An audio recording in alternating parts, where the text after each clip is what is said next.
En République démocratique du Congo, qui dispose d'une exceptionnelle réserve de carbone dans ses forêts, les tourbières.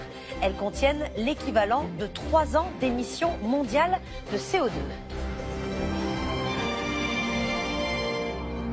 Ce sont des pièges à carbone naturel. Les tourbières sont cruciales pour ralentir le réchauffement climatique.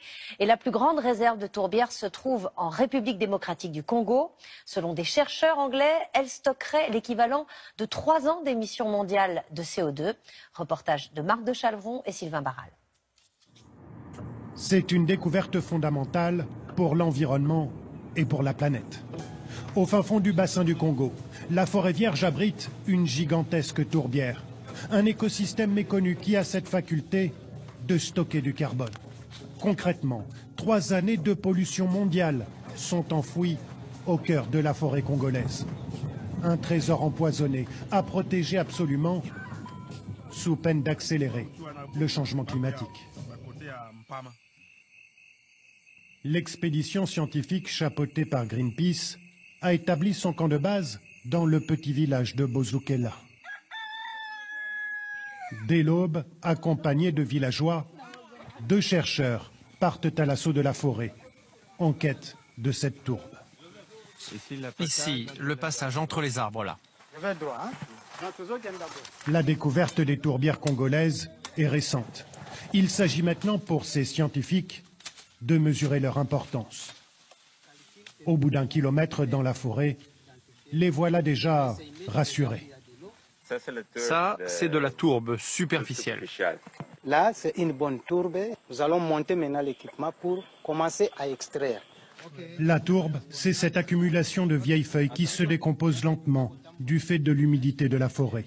Un écosystème en soi qui a cette particularité d'absorber le carbone. Grâce à cette sonde, les chercheurs mesurent sa profondeur, près de 3 mètres, et jaugent sa qualité. Vous voyez, tout est concentré. Il y aura une forte concentration de carbone là-dedans. C'est passionnant quand on voit les résultats qu'on attend et surtout quand on commence à voir des choses merveilleuses comme ça.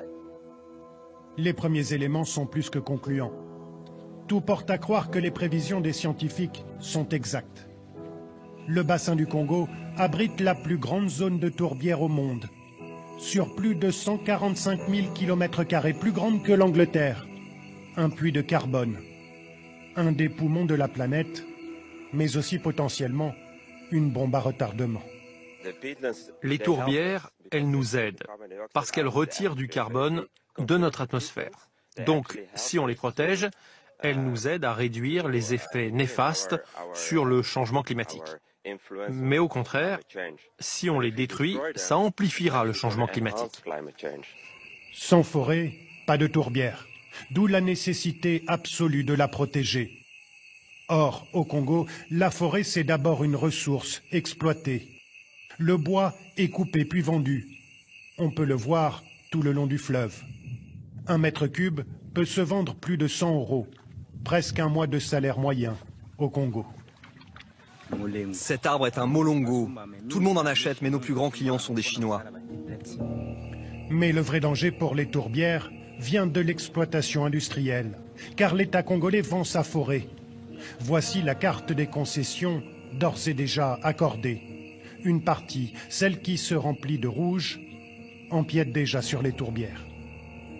Théoriquement, l'attribution de nouvelles concessions forestières est suspendue depuis 2002.